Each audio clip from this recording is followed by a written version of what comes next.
Émission du 20 mars 2024. Bienvenue à tous.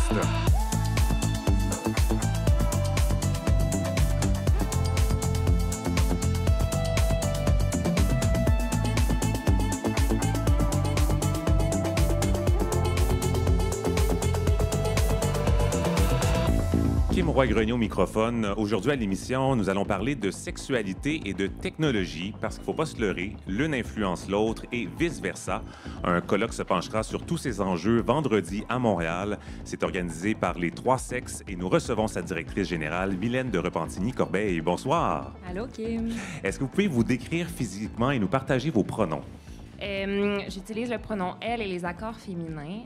À quoi je ressemble? Je suis une personne de 5 pieds 7. Je suis blanche. J'ai les yeux bruns. Oui, je sais Ça pas quoi ressemble à dire. ça. Ça ressemble à ça. Et qu'est-ce que ça veut dire pour vous faire partie des communautés LGBTQ+. Ben ça m'incombe directement parce que je suis une personne queer. Fait que c'est sûr que ça joue un rôle dans qui je suis. Mais aussi, il y a quelque chose de fondamental dans ce que je fais, professionnellement aussi, qui est lié aux communautés. Puis c'est pour ça que je fais le travail que je fais. Et qu'est-ce qui vous a amené à vous investir professionnellement dans la lutte pour les droits sexuels? Oui, j'ai fait un bac que ma collègue dit le bac des fraîchies. Fait qu'il y a un bac en relations internationales et droit international. Le BRIDI. Exact, le BRIDI. De son petit acronyme. Et fait que j'ai toujours été interpellée par des enjeux juridiques, par le droit. Puis, en tant que personne queer, je pense qu'il y avait un lien fondamental entre les droits sexuels et le droit de manière générale. Puis aussi les droits sexuels de manière large, donc aussi les droits reproductifs, les droits des personnes LGBTQ+, mais aussi toutes sortes de droits qui sont importants pour moi et que je veux défendre au quotidien. Un beau mélange d'intersectionnalité. Exact.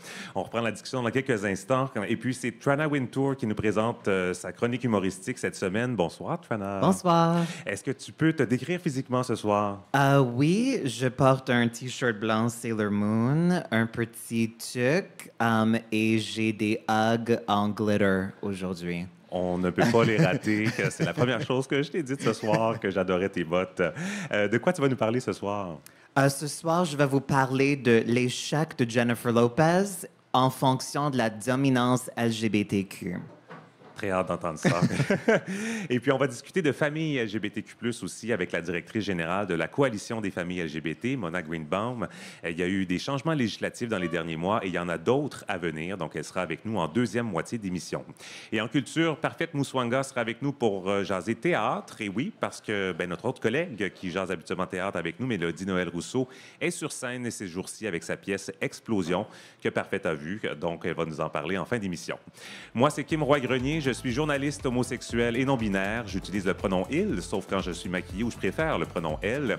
Et ce soir, sur scène, je porte une chemise carottée, rouge, blanc, bleu. Un don de mon ex, imaginez-vous, je l'ai gardé tout ce temps-là. Et toujours mon vernis rouge éclatant. Il a quand même bien survécu à une première semaine, donc je l'ai conservé. Une autre couleur viendra plus tard ce printemps. Nous sommes en direct de la taverne Le Normandie dans le village à Montréal. C'est parti pour tous.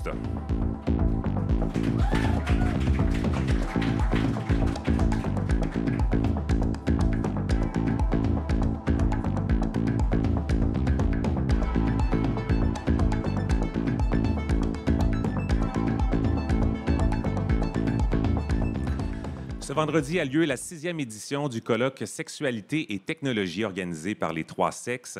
L'organisme en a profité pour renouveler la formule avec une programmation qui offre davantage de présentations, de discussions. On en parle avec sa directrice générale, Mylène de Repentigny-Corbeil. Rebonsoir. Rebonsoir. Alors, pour commencer, pourquoi c'est important de parler de cette relation intime entre la sexualité et les technologies? Parce qu'un ne va pas sans l'autre en 2024. Je pense qu'on a tendance à séparer le virtuel du réel, entre gros guillemets, ou du présentiel. Mais c'est deux mondes qui s'entrechoquent constamment, puis qu'on a toujours qu'on vit toujours de manière superposée, dans le sens où vous avez tout le monde un cell. Bref, vous nous écoutez probablement avec une technologie. Fait que, il y a toujours... La technologie joue un rôle dans chacune des parties de notre vie, mais aussi de notre sexualité et de notre intimité. Puis je pense qu'à l'heure actuelle, puis depuis vraiment beaucoup d'années, c'est important de travailler sur ces notions-là. Et pourtant, quand on s'est parlé la semaine dernière, vous me disiez qu'il y avait une certaine technophobie dans le monde de la sexologie. Est-ce que ça a changé en 6 ans? Parce que c'était en 2019 la première édition. Est-ce qu'il y a eu du progrès à ce niveau-là? Oui, les sexologues m'aimeront pas. Mais c'était un peu l'initiative à la base. Pourquoi on a fait un colloque sexualité et technologie? C'était un peu en réaction à certains propos, certains positionnements des sexologues qui étaient un peu technophobes. Puis on avait envie de leur dire... Bien, c'est des enjeux que vous ne pouvez pas, ne pas aborder, puis qui sont partie intégrante de votre travail. Aussi, autant en relation d'aide qu'en éducation à la sexualité, qu'en clinique, etc., etc. Je pense que oui, je pense que les sexologues sont moins technophobes. Et je parle d'un positionnement n'étant pas sexologue, fait que je peux les regarder de haut. Mais oui, je pense que oui, parce que c'est inévitable. Puis j'ose espérer qu'on a un peu participé à cette compréhension-là importante de la technologie à travers la sexualité depuis 6 ans, en fait, depuis nos 6 éditions. Et dans ce colloque-ci, il va y avoir des discussions, entre autres, sur les enjeux particuliers aux communautés LGBTQ+, et la sexualité et la technologie. C'est quoi aussi les enjeux particuliers à nos communautés? Il y en a tellement. Puis je pense que ça participe un peu de ce que je disais tantôt, où tout est lié, tout est interrelié. Fait que on peut parler des réseaux sociaux, des réseaux de rencontres, des nouvelles technologies aussi, de l'intelligence artificielle, de la réalité virtuelle, etc., etc. Fait que c'est toutes des composantes technologiques qui peuvent jouer un rôle soit positif et négatif, ou les deux en même temps pour les personnes LGBTQ+. Mais je pense qu'ils sont inhérents. Les technologies sont inhérentes aussi au vécu des personnes queer. On ne va pas faire le colloque en 10 minutes, là, parce que vous allez passer une journée sur ces sujets-là, mais on va quand même prendre le temps d'aborder certains enjeux qui seront discutés. Et justement, il y a une présentation sur l'intervention en ligne par et pour les communautés LGBTQ+. C'est qui va venir parler de ça? C'est l'organisme Alter Hero, qui est un organisme incroyable et formidable. J'espère que vous allez... apprendre à les connaître si ce n'est pas déjà fait. Alter Hero fait beaucoup de choses, mais a aussi une plateforme qui s'appelle Pose ta question et qui invite les jeunes LGBTQ+, à venir poser leurs questions, justement, poser aussi leurs inquiétudes, aller chercher de l'information, etc. Puis c'est une plateforme en ligne et les personnes intervenantes répondre directement sur cette plateforme-là. Donc, Alter Hero va parler à la fois de cette plateforme-là, qui est la leur, mais aussi de comment faire de l'intervention en ligne, comment les médiums technologiques, mais aussi les plateformes web peuvent jouer un rôle dans le soutien puis l'accompagnement des personnes, des jeunes LGBTQ+. Vous allez aussi vous intéresser à l'usage des technologies numériques et la prolifération des mouvements anti-trans en ligne, notamment. C'est quoi le lien qu'on peut faire entre ces deux réalités-là? Je pense que c'est un contexte, on est dans un contexte sociopolitique et culturel difficile pour les personnes trans. Je pense qu'on a tout le monde très peur d'un recul de droits, qu'il y en a beaucoup. Il y a un espace médiatique, puis ça l'amène à la fois son positif et son négatif en même temps, dans le sens où il y a une parole qui est entendue, où ces sujets-là sont abordés, mais ça vient aussi avec une cyberviolence, avec des discriminations, avec des enjeux vraiment important puis inquiétant. Fait que c'est ça qu'on a envie d'aborder sur comment les plateformes en ligne, comment les technologies peuvent à la fois être émancipateurs, mais aussi être des espaces dangereux et violents pour les personnes trans. Cette dualité, hein, bon, mal, on en parle dans chacun des sujets et dans le prochain aussi, ça a vraiment piqué ma curiosité, cet atelier-là. C'est sur le développement d'une thérapie pour l'aversion sexuelle à l'aide de la réalité virtuelle. Qu'est-ce que c'est au juste? Puis là aussi, il y a cet enjeu de dualité. Hein. Partout. Puis je pense que autant, si j'ai 2 messages à faire passer, c'est à la fois de ne pas séparer le présentiel du virtuel, puis de ne pas aussi soit diaboliser ou trouver que toutes les technologies sont formidables. Je pense que c'est toujours ça. Puis je pense qu'il faut le garder en tête, que c'est jamais blanc ou noir. Mais par rapport à cette conférence-là, ça va être particulièrement intéressant parce qu'on a reçu David Lafortune, qui est professeur à l'UQAM, il y a 4 ans. Donc, il y a 4 éditions, si je me rappelle bien. Puis là, il était au balbutiement de son projet. Fait qu'il nous présentait un peu son idée de départ. Puis là, il va nous présenter les conclusions de sa recherche.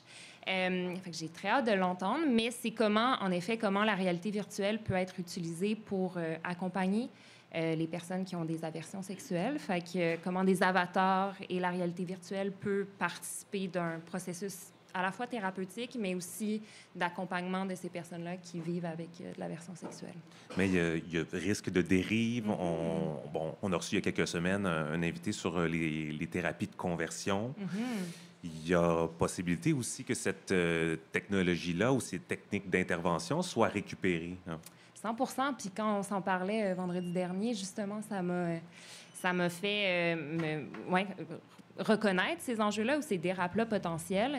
J'ai très hâte d'en parler avec David Lafortune, mais en effet, les technologies peuvent être, on le répète, mais peuvent être très dangereuses s'ils ne sont pas dans les bonnes mains, ou du moins que les intentions derrière sont néfastes. Fait que oui, ça pourrait être une technologie ou un processus qui pourrait être récupéré pour contrôler ou pour faire un brainwash ou genre...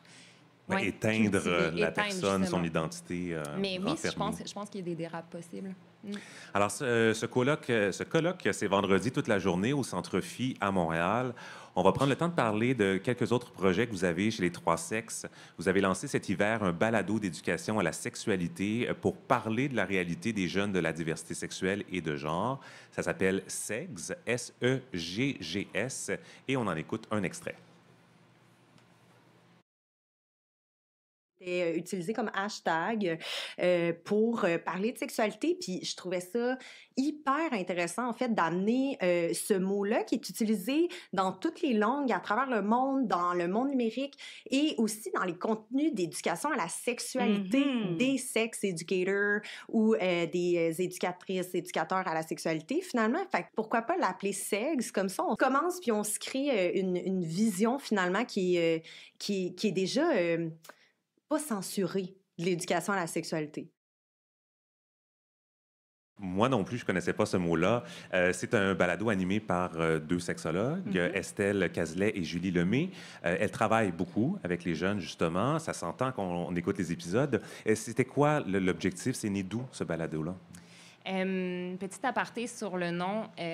Quand on est un organisme qui lutte pour la santé sexuelle ou qui travaille sur des enjeux liés au sexe, la censure, elle est là. Puis les Trois Sexes, on s'est fait censurer à nos tout débuts, là, ça fait un moment, mais c'est quelque chose avec lequel on compose constamment. Fait que je pense que c'est pour ça qu'on a voulu notamment faire ce clin d'œil à SEGS.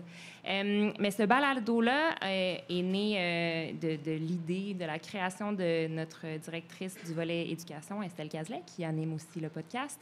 Et l'objectif, c'était de construire, de conceptualiser un podcast pour que ça soit un médium qui soit...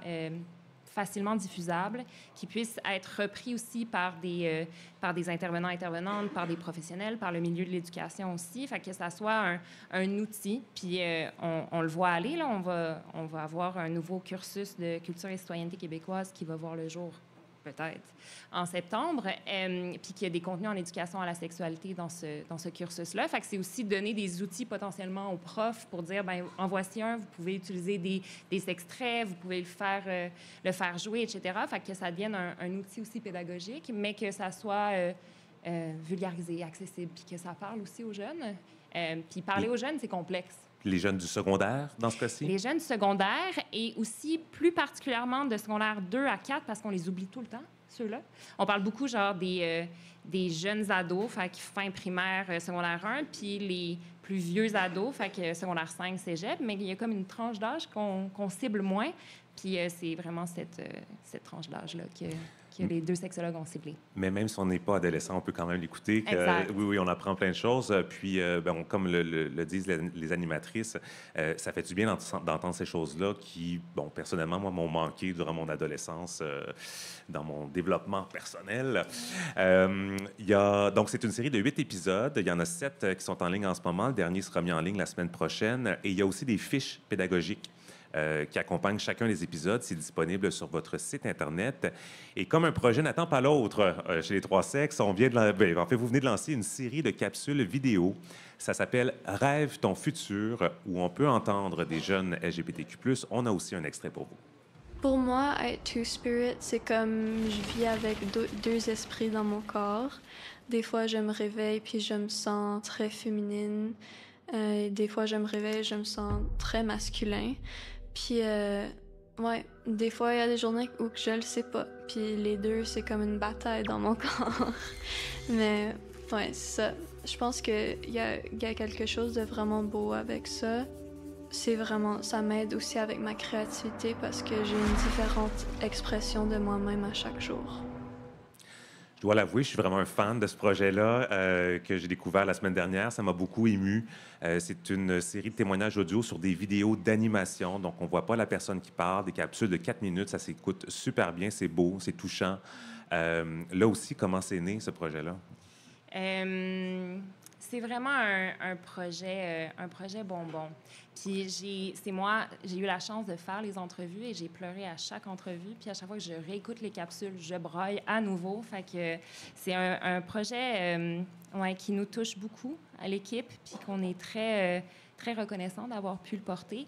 Puis pour la petite anecdote, on l'a revendiqué à 3-4 bailleurs de fonds, puis ça a pris longtemps avant qu'ils prennent vie, ce projet-là. Mais ça aussi, puis on va lui donner le crédit, c'est une idée de Estelle Cazelet, que je vous ai parlé juste précédemment pour Sex. C'est un peu son rêve des 20 dernières années, je pense, de faire des publicités sociales, d'utiliser la voix des jeunes, puis de faire des capsules d'animation, parce que je pense que c'est un médium qui fait beaucoup de sens aussi pour porter la parole des jeunes, parce que, il y a l'espace de créer tout en couleurs, en images, en son, en texture aussi leur témoignage. Fait que ça amène une valeur ajoutée, puis qui est, je pense, intrinsèque aussi à la jeunesse. C'est visuellement très beau et je pense que vous avez pris des artistes différents pour chaque témoignage. Donc, chaque capsule a sa signature visuelle aussi. La troisième a été mise en ligne aujourd'hui. Et il y en a en tout? 6. Donc, il en manque 3. Donc, qui vont être mises en ligne au cours des prochains jours, prochaines semaines. Mylène de Repentigny-Corbeil, directrice générale de Les Trois Sexes, merci d'avoir été avec nous, puis je vous souhaite un bon colloque vendredi. Merci beaucoup.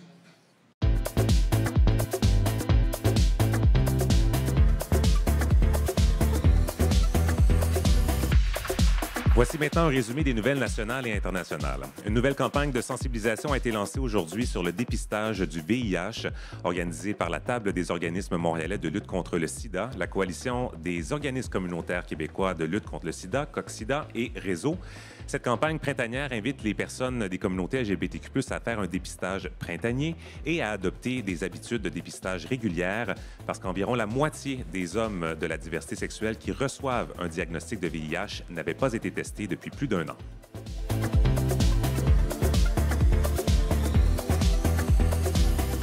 La coalition Nous ne serons pas sages a officiellement lancé sa campagne de mobilisation en début de semaine. Plus de 114 organisations ont maintenant signé leur appel à la dissolution du comité de sages qui est chargé de conseiller le gouvernement du Québec sur ses politiques à l'égard des personnes trans et non-binaires.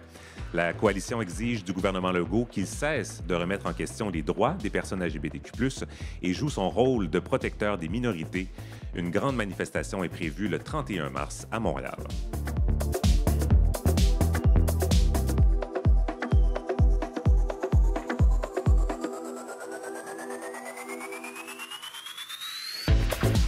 Et on soulignait cette semaine un triste anniversaire, celui de l'assassinat de Joe Rose le 19 mars 1989, il y a 35 ans, dans un autobus de nuit à Montréal. Le jeune activiste de 23 ans a été battu à mort par des passagers homophobes. Et cet homicide a ébranlé la communauté gay de Montréal, ce qui a eu un impact sur le militantisme homosexuel à Montréal dans les années qui ont suivi.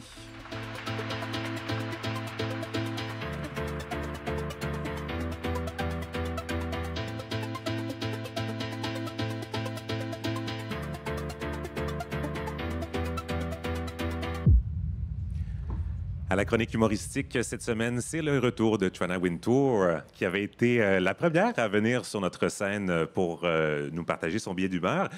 T'es revenu, donc je présume que ça s'était bien passé. Oui, super bien passé. J'ai beaucoup aimé. Pas traumatisé du tout. Excellent. On aime ça. Donc, la dernière fois, tu nous as parlé de Taylor Swift. Oui. Tu as osé formuler quelques critiques. Quand même, j'étais très courageuse. Et ça s'est fait aux grandes dames d'une de nos collègues qui est une Swifties assumée. Et là, c'est une autre vedette qui passe dans le tordeur aujourd'hui. Exactement. Ce soir, c'est Jennifer Lopez. Si vous me suivez sur les réseaux sociaux, vous savez que je suis obsédée par Jennifer Lopez. Au-delà de sa musique et de ses films, je suis fascinée par la personnalité et la psychologie de J-Lo. Ces dernières semaines, Lopez a sorti ce qu'elle décrit comme son projet le plus personnel à ce jour, This Is Me Now, un projet multimédia très déroutant. Il y a d'abord l'album, composé de chansons inspirées de sa relation avec Ben Affleck.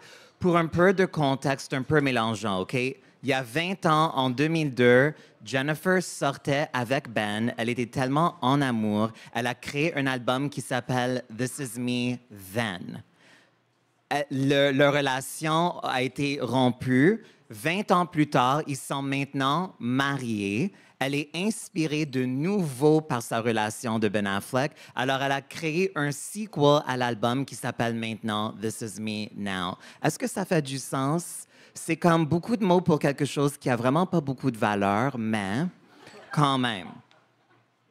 Entendre J-Lo parler de This Is Me Then, l'album sorti en 2002, on pourrait alors penser que l'album était aussi important que l'album blanc des Beatles et que le monde entier mourrait d'envie d'une suite, alors qu'en réalité, c'était un album au succès modéré que la plupart des gens s'en souviennent même pas. Pour J-Lo, la nouvelle album n'était pas suffisant. L'histoire était plus grande. Elle a donc décidé de créer un film, This Is Me Now, a Love Story, qui est trop long pour être un court-métrage et trop court pour être un long-métrage. Ce n'est pas un vidéoclip, mais il est impossible de dire de quoi il s'agit exactement, ce qui a rendu la vente du film très difficile.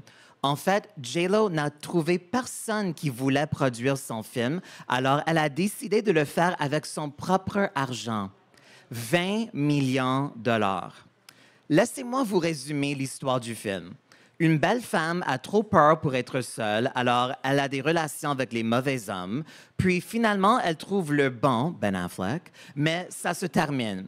Elle continue de sortir avec les mauvais hommes, puis se convainc brièvement qu'elle n'a plus peur d'être seule. Mais dès qu'elle est à nouveau seule, elle appelle un ex d'il y a 20 ans et l'épouse même pas un an après. Le message principal du film est le suivant. N'abandonnez jamais les contes de fées. Peu importe le nombre de fois que vous avez le cœur brisé, vos délires sont valides et être codépendant, c'est totalement correct. C'est le message qui vaut 20 millions de dollars. Le film a présentement une note de 2.1 sur Letterboxd. L'album a fait ses débuts à la 38e place du Billboard Top 200 et a complètement abandonné la semaine après. En plus du film et l'album, il existe également un documentaire sur la réalisation de l'album et du film intitulé The Greatest Love Story Never Told, que personne n'a regardé. Il y a aussi une tournée cet été dont plusieurs dates ont déjà été annulées en raison de la faible vente de billets. Moi, j'ai quand même acheté mes billets pour le show à Montréal. J'ai dû me demander comment ce projet colossal de l'une des plus grandes stars mondiales qui compte 253 millions de followers sur Instagram a-t-il pu échouer si terriblement? Et puis, je me suis souvenu d'une étude américaine que j'ai lue récemment qui disait que près de 30% de la génération Z s'identifie comme LGBTQ+, 16% pour les milléniaux. Peut-être que le gay agenda fonctionne après tout. Je trouve ces statistiques très encourageantes pour l'avenir du monde. Mais maintenant, vous vous demandez peut-être, c'est quoi le rapport avec J-Lo? Moi, je trouve que le projet de J.Lo présente la vision la plus hétéronormative possible de l'amour. C'est tellement démodé dans la façon dont il présente les rôles de genre et l'idée de l'amour romantique que c'est pratiquement embarrassant. Et soyons honnêtes, qui est toujours intéressé par un nouvel album et un nouveau film de Jennifer Lopez? C'est la communauté LGBT, particulièrement les gays. Mais nous ne sommes pas intéressés par le fantasme hétéro-délirant de J.Lo. Ma génération, dont tout le monde semble être dans des relations éthiquement non monogames, ne croit plus au conte de fées. Je pense que si This Is Me Now, l'album, le film, le documentaire, avait parlé d'une femme qui a passé toute sa vie avec des hommes horribles et qui finalement, à 54 ans, trouve l'amour avec une autre femme, eh bien, je crois que cet album serait passé au numéro 1 et qu'il aura fallu ajouter des dates supplémentaires à la tournée. Imagine si J.Lo était une lesbienne finalement après toutes ces années. Ça, c'est the greatest love story never told, OK? The future is queer, c'est clair. Mais quelqu'un a oublié de passer le message à Jennifer Lynn Lopez. Merci.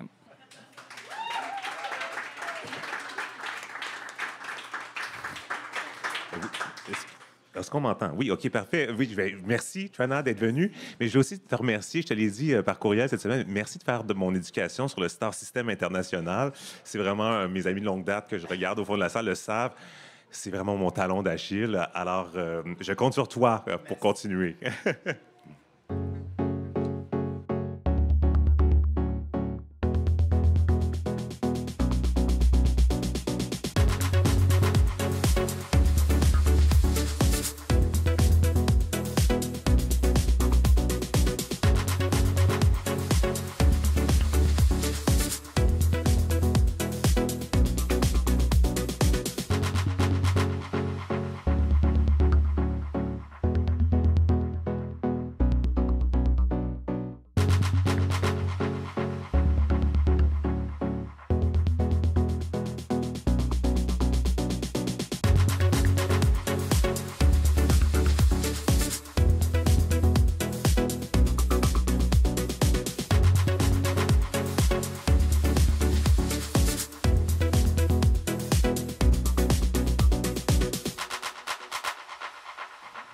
Si vous avez écouté notre émission de la semaine dernière, vous avez fait connaissance avec notre nouvelle présidente, Chris Bergeron, une entrevue franche, lumineuse et inspirante. Et je vous avais dit lors de cette émission qu'on aurait d'autres annonces à faire prochainement. Eh bien, c'est ce soir que ça se passe. J'aimerais souhaiter la bienvenue à Anita Montassier, notre nouvelle vice-présidente, elle qui cumule plus de 17 ans d'expérience en entrepreneuriat, direction et gestion, notamment à la firme EY. On est très content de l'accueillir sur le conseil d'administration. C'est une maman alliée des communautés LGBTQ+. Elle s'apprête d'ailleurs à vivre un nouveau défi professionnel sur les enjeux de diversité, d'équité et d'inclusion. Donc, Anita, bienvenue dans l'équipe. Et puis, nous accueillons aussi une nouvelle administrative, Aurore Le Bourdon, stratège de contenu chez Tel Jeune. Et auparavant, elle a œuvré en communication, marketing et gestion. Sa passion pour les mots, l'écriture, la justice sociale et l'inclusion des personnes LGBTQ+, l'ont motivée à joindre l'aventure de tous. C'est une fidèle auditrice depuis la première émission. Je la remercie de sa confiance et de son engagement. Elle est dans la salle ce soir. Donc, merci, Aurore. Et avec toutes ces nouvelles nominations, c'est un grand plaisir pour moi d'annoncer que l'Info pour tous est maintenant guidée par un conseil d'administration majoritairement féminin, aux 2/3, et aussi avec une représentation des diversités minorités culturelles. Alors, on a très hâte, de poursuivre le travail pour faire grandir ce nouveau média d'information inclusif. Longue vie à tous.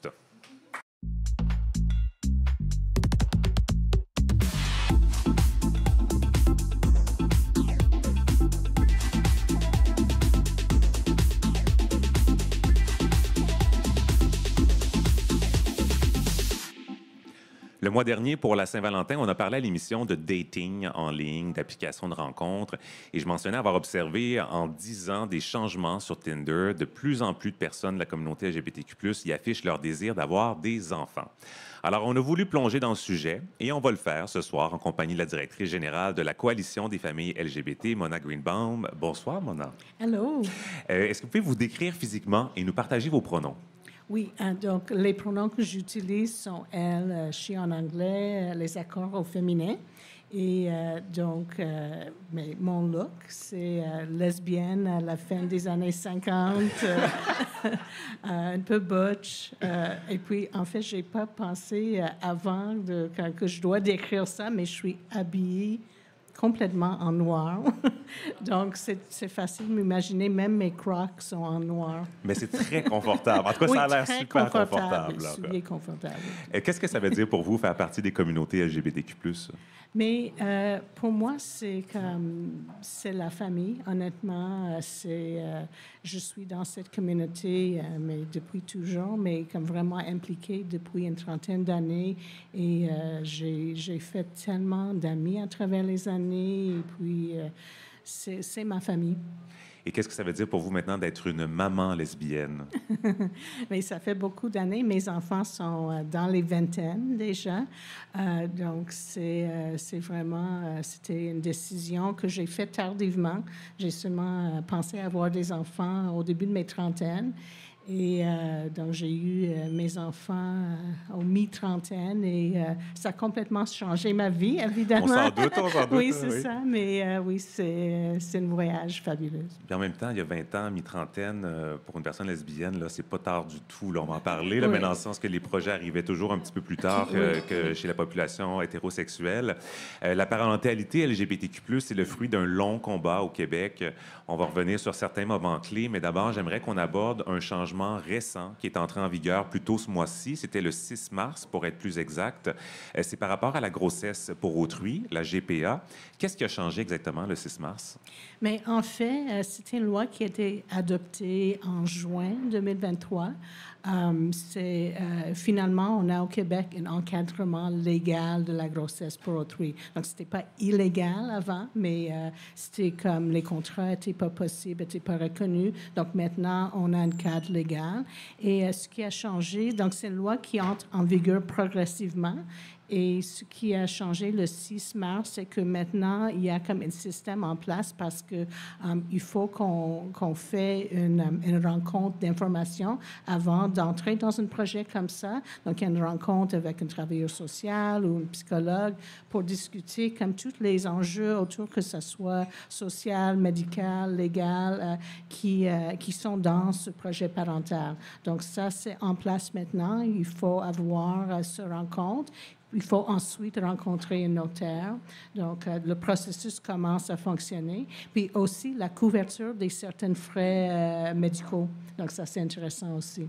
Et là, il y a d'autres changements qui s'en viennent. Entre autres, on attend une décision pour le mois de juin. Qu'est-ce qui s'en vient, justement, en juin? Mais en juin, le 6 juin, ça va être l'entrée en vigueur finale de cette loi. Donc, ça va être complètement fonctionnel. Donc, on attend comme... de voir qu'est-ce qui seront comme à l'extérieur du Québec. Donc, si on veut faire un projet de grossesse pour autrui dans d'autres provinces ou dans d'autres pays, est-ce que ça va être permis ou non? Donc, on ne sait pas encore. Ça va être décidé à ce moment-là. C'est ça. Ce sont quand même des bonnes nouvelles qu'on attendait depuis longtemps, mais qui font suite à une mobilisation, j'aurais envie de dire, quasi éprouvante, en fait, parce que, bon, du côté du gouvernement du Québec, il y avait, je ne sais pas si on peut dire ça, une certaine réticence, mais ça n'a pas été nécessairement l'autoroute non plus. On a parlé du fameux projet de loi 2. Qui avait soulevé beaucoup de colère à l'époque. Oui, c'est ça. Mais le projet de loi 2 a été suite à un jugement devant la Cour supérieure où c'était une question des droits pour les personnes trans et non-binaires. Puis, on était impliqués dans cette cause. Nous, la portion était sur la parentalité. Donc, en fait, comme le juge a jugé complètement en faveur de nos communautés, et puis il a dit, oui, la loi actuelle n'est pas constitutionnelle, donc on doit changer le Code civil. Puis le problème, c'était que le ministère de la Justice ne comprenaient pas exactement quoi faire. Donc, en fait, ce qui était suggéré au début dans le projet de loi était une chose qui aurait fait comme reculer les droits des personnes trans. Donc, il y avait comme une féroce réaction à ça, mais finalement, la loi qui était adoptée n'était pas si mal. Et cette mobilisation, bien, elle n'est pas terminée. La Coalition des familles LGBT conteste en ce moment la constitutionnalité du Code civil, cette fois pour la reconnaissance des familles pluriparentales. La cause sera entendue en juin, gros mois de juin qui s'en vient. Bon, on ne peut pas évidemment aller trop dans les détails, là, mais on peut quand même parler du pourquoi de la démarche. Alors, qu'est-ce que vous cherchez à obtenir par cette contestation-là? Mais actuellement, comme les familles avec plus que 2 parents, ces familles existent, mais elles sont pas reconnues au Québec. Et puis, c'est pas le cas dans d'autres provinces canadiennes. Déjà, dans 3 autres provinces, Ontario, Colombie-Britannique et même Saskatchewan, il y a une reconnaissance des familles pluriparentales. Donc, on veut qu'on ait la même chose ici au Québec. Pour moi, c'est très semblable à ce que j'ai vécu il y a 20 ans plus avec la reconnaissance des familles homoparentales. Donc, on a beaucoup battu pour comme une protection légale pour nos familles, ce qui a été fait. Et puis, à ce moment-là, Québec était la place la plus avancée au monde en termes de reconnaissance des familles LGBT. Là, on parle début des années 2000 environ? Oui, 2002. C'était adopté en 2002. Donc, on était vraiment leader mondial dans ça. Puis là, on est en retard. Donc, ces familles existent et puis on veut que ces enfants, en fait, ont les mêmes protections que tous les autres enfants au Québec. Il y a comme un inversement de la tendance au niveau du leadership. Là. Oui, c'est sûr. On est en retard. En attendant cette cause, vous travaillez évidemment sur d'autres fronts, notamment sur tout ce qui touche la périnatalité des personnes trans et non-binaires. Qu'est-ce que vous faites exactement dans ce dossier? Mais en fait, on était approché il y a 2-3 ans par un CLSC et par un hôpital dans le nord de Montréal parce qu'ils commençaient à recevoir des patients trans qui étaient enceints ou qui voulaient fonder une famille. Et puis, donc, ils n'avaient pas de connaissances. Donc, on a créé comme un genre de formation. Puis récemment, en fait, l'année passée, on a été subventionné pour le donner plus largement. Donc, on a créé d'un côté une formation pour les professionnels qui travaillent en soins périnataux, vraiment pour les aider à accueillir des hommes trans enceints ou des personnes non-binaires enceintes. Donc, c'était incroyablement populaire. C'est surprenant. On a pensé qu'on va donner 2-3 formations, mais on a donné une trentaine. On a formé un peu plus que 300 personnes, des médecins, des infirmières, des sages-femmes. Donc, ça, c'est un côté du projet. Puis l'autre côté, c'est comme un atelier pour les futurs parents trans et non-binaires qui parlent spécifiquement des enjeux qui touchent ces futurs parents. Parce qu'au niveau des professionnels qui accompagnent ces personnes-là dans leur projet de parentalité, il y a quand même des réalités particulières. Il y en a qui ont eu des chirurgies, d'autres non. Vous allez notamment les outils au niveau du vocabulaire? Mais le vocabulaire, c'est sûr, ça fait partie. Donc, non seulement les pronoms, mais comment nommer les différentes parties du corps. Mais il y a plein de différentes choses à reconnaître, comme par exemple... les personnes trans, un homme trans peut prendre de testostérone. Et puis, donc là, si comme l'enfant, la personne devient enceinte par accident, donc il faut que la personne cesse de prendre la testostérone tout de suite parce que c'est pas une bonne chose pour le fœtus. Donc, il y a comme plein d'autres choses, comme s'il y a des chirurgies, comme tu dis, s'il y a eu comme de top surgery, donc ça affecte l'allaitement. Donc, les lois aussi ont changé. Maintenant, il y a comme différents choix qu'on n'avait pas avant, comme par exemple sur l'acte de naissance. Maintenant, on a le choix mère ou père ou parent. Donc, le mot parent n'était pas disponible avant l'année passée. Donc, maintenant, c'est une autre chose. Donc, il y a plusieurs comme enjeux. C'est une formation de 4 heures, puis très, très, très populaire.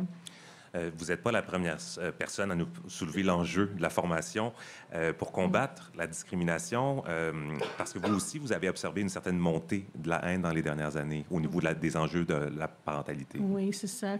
Mon organisme, la Coalition, a des familles on a une équipe d'une dizaine de formateurs, formatrices. On forme un bon comme 5 à 7 000 professionnels chaque année. Donc, on fait beaucoup, beaucoup de formations. Et puis, c'est comme, on fait ça officiellement depuis 2009, je dirais. Puis, au début, il y avait comme une résistance, mais ça diminuait à travers les années. Puis maintenant, on constate que ça remonte. Puis, il y a comme, on commence toujours avec des données scientifiques. Puis maintenant, il y a des gens qui nous disent, mais ça, c'est votre opinion. C'est pas une opinion, c'est la science, mais comme c'est perçu comme une opinion, donc il y a comme parfois la résistance ou beaucoup de comme au lieu de avoir comme une pensée scientifique, ils nous donnent comme des anecdotes, des choses qu'ils ont lues sur Reddit ou whatever. Donc il y a une résistance. C'est plus difficile. On doit être vraiment comme préparé avec comme nos arguments et puis notre façon de présenter les choses. Et pour boucler la boucle, je reviens à ce constat de départ que j'avais fait où j'avais remarqué plus de profils sur Tinder qui indiquaient vouloir des enfants. Est-ce que ça correspond à ce que vous observez sur le terrain ou est-ce que ça correspond à une augmentation de la demande de services à la coalition?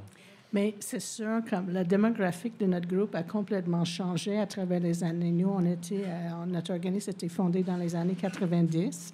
Puis à ce moment-là, c'était l'Association des mères lesbiennes. Donc, il y avait comme... moi, je voulais toujours avoir un groupe mixte, mais il n'y avait pas d'hommes gays qui voulaient fonder une famille. Puis, à travers les années, on a vu vraiment comme un intérêt grandissant, particulièrement parce que maintenant, il y a un accès à la parentalité qui n'existait pas avant. On n'avait pas comme droit à l'adoption ou comme une reconnaissance. Grossesse pour autrui. Grossesse pour autrui, exactement. Donc, maintenant, comme il y a une tonne d'hommes gays dans notre organisme, ça commence... Il y avait toujours comme plus de lesbiennes que d'hommes gays, mais maintenant, ça commence à être kiff-kiff. Ah oui, OK. Bon, bien, c'est encourageant, cette diversification des modèles parentaux. Et puis, si on veut plonger davantage dans ces réalités, vous pouvez écouter à la maison la série balado « Pour moi, la famille », animée par Henri June Pilote. Dans le fond, vous êtes aussi dans le balado, Mona, où il est allé rencontrer 30 familles LGBTQ+, de partout au Québec. C'est une série en 15 épisodes. Et ils sont tous sortis, les épisodes, c'est tout en ligne. Mona Greenbaum, directrice générale de la Coalition des familles LGBT, merci de votre présence ce soir. Merci aussi.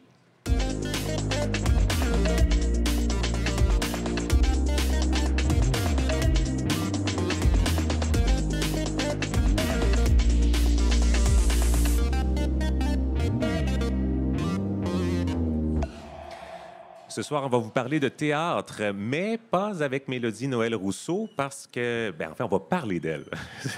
Elle n'est pas là, mais on va parler d'elle parce qu'elle est en ce moment même, il est passé 19h30, oui, sur la scène de la salle Fred Barry au théâtre Denise Pelletier pour son nouveau spectacle Explosion, qui est à l'affiche jusqu'au 6 avril. Donc, il y a encore pas mal de temps pour aller le voir. Et c'est avec notre autre collègue, Parfaite, qu'on vient d'entendre, qu'on va en parler. Bonsoir, Parfaite. Bonsoir. Est-ce que tu peux... Oui, c'est ça. Faut toujours... Précédé par Matou. Ben voilà, c'était annonciateur de votre présence. Est-ce que tu peux te décrire ce soir? Oui, alors, ce soir, j'ai des pantalons noirs amples, haut noir, surmontés d'une chemise rayée, blanche et bleue, oui. Puis, j'ai des extensions bouclées ce soir. C'est le retour. Oui. Le retour, pas pour longtemps. Je pense que non? je vais retourner aux tresses assez rapidement. Ça change. On aime aux aléas des saisons, clairement. De toutes.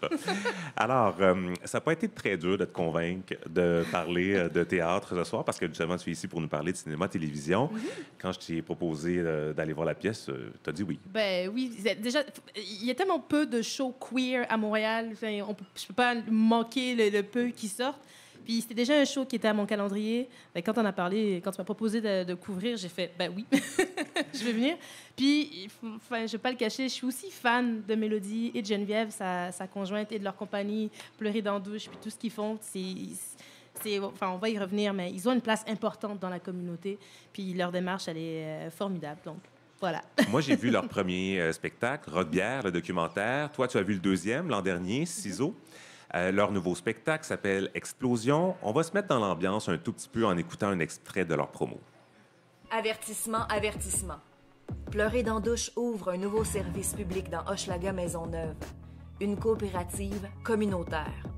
Notre mission, détruire le patriarcat. On fait sauter les objets complices de ce système hétéronormatif pour pas cher. pour gratis.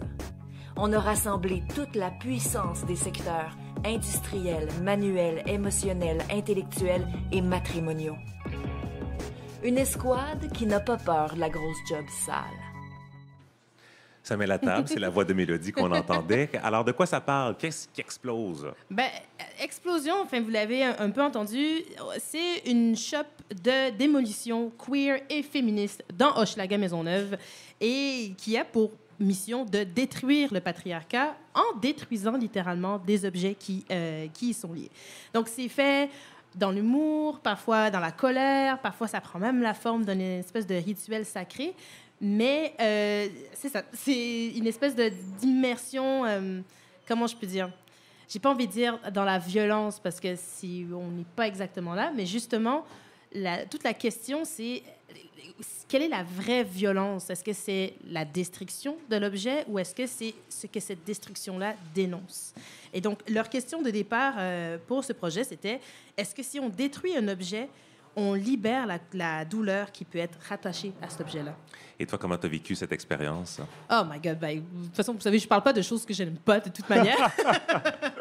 Mais j'ai trouvé ça absolument satisfaisant à voir. Enfin, je peux dire, ça fait du bien aussi parfois de rire de sujets dont on est tanné de parler, qui font chier. Donc...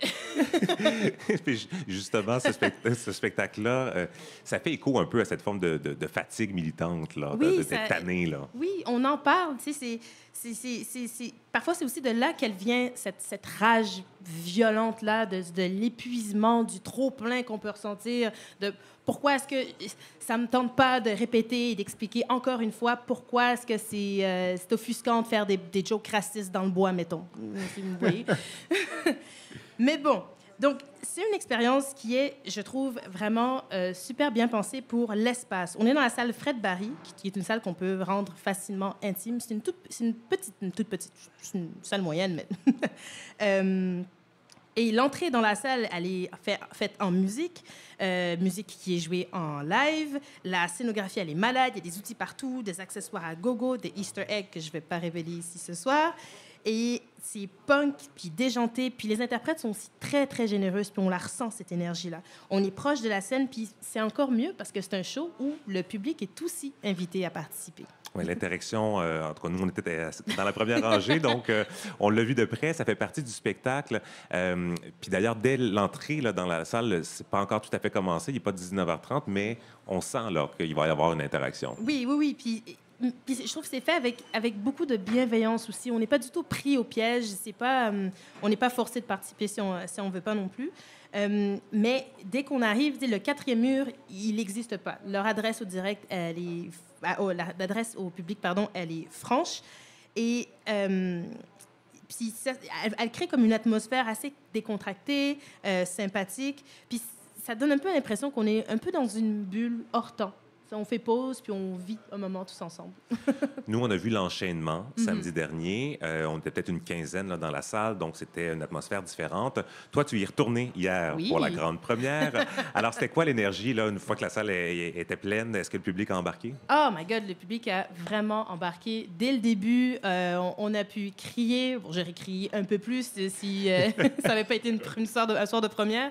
Mais puis on a eu de beaux fourrés aussi. Puis on sent que les interprètes, elles se mettent en danger aussi sur scène. On ne sait jamais comment les gens vont réagir. Puis je pense que c'est ça qui fait que chaque soir, il va avoir une saveur un peu différente. Puis comme je dis, c'est la salle Fred Barry. Fait que c'est difficile de ne pas se sentir interpellé, surtout quand on est invité à participer. Puis as-tu eu un moment fort dans la pièce? Oh my God, j'ai eu plusieurs moments forts, mais un de ceux qui m'a le plus touchée, c'est justement un moment... avec la destruction, la démolition, on se demande, OK, c'est beau de détruire tout ça, mais on fait quoi avec les objets du quotidien un peu random, hors contexte, ceux qui ont des traumas qui sont rattachés? Qu'est-ce qu'on fait? Ça peut être une toilette publique. Qu'est-ce qu'on fait aussi des objets qui deviennent des armes?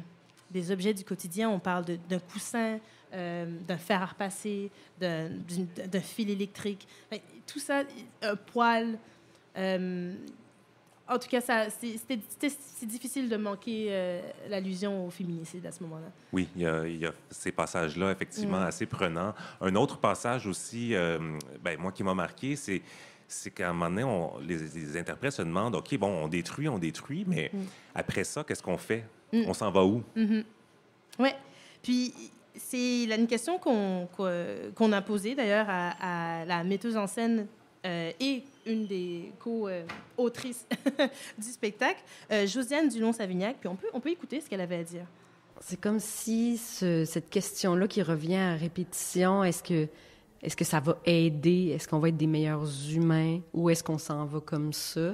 La conclusion, je pense, est à l'intérieur même du processus que les personnages vivent, c'est-à-dire que c'est être ensemble, en train de se poser ces questions-là, être ensemble en train de faire des erreurs puis d'essayer d'être des meilleurs humains, comme dans les façons de s'adresser la parole, dans les façons de réagir au monde extérieur.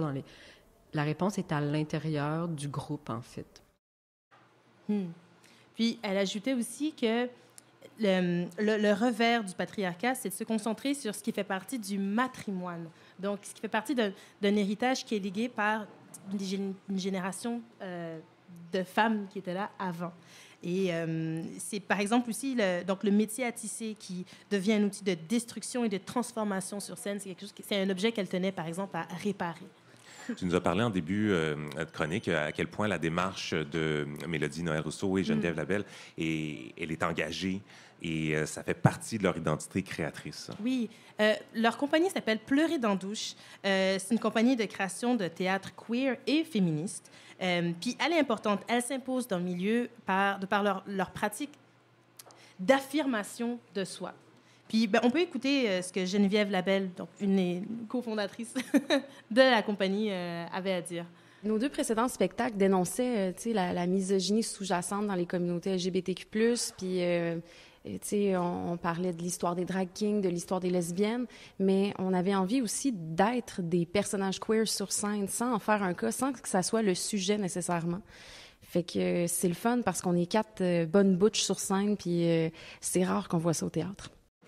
Alors, c'est rare, puis ça fait du bien aussi. Je veux dire que j'étais vraiment très, très, très, très satisfaite et comblée. Puis même l'ambiance avant show, avant spectacle et dans la salle, je le dis, puis je l'assume et je le dirai toujours, mais les soirs de première de show queer, c'est tellement moins anxiogène.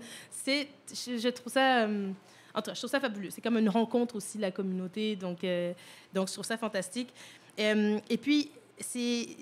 donc la compagnie en fait s'inspire d'autres modèles quand elle travaille sur la création de leur show, sur leur précédent show, Ciseaux.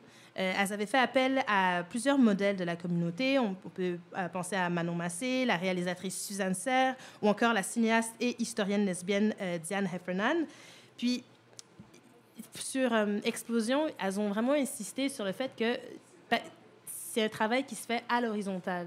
C'est vraiment tout le monde qui a participé à l'écriture, à la réalisation, même les concepteurs et conceptrices aussi. Et sur scène, on le voit aussi avec les 2 musiciennes, entre autres, qui sont là et qui les accompagnent. Puis elles jouent ensemble aussi.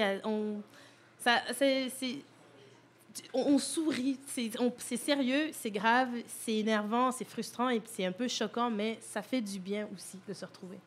Donc, Explosion de Mélodie Noël-Rousseau, Geneviève Labelle et Josiane Dulon-Savignac. C'est jusqu'au 6 avril à la salle Fred Barry au Théâtre Denise-Pelletier.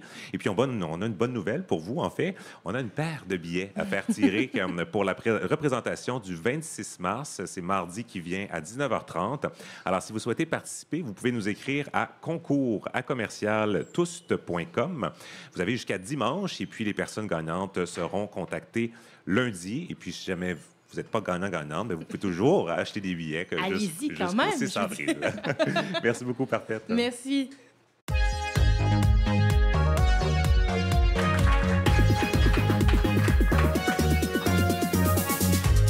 C'est déjà le mot de la fin. Merci à nos invités de la semaine. Mylène de Repentigny-Corbeil, directrice générale de chez Les Trois Sexes. Bon colloque vendredi sur la sexualité et les technologies.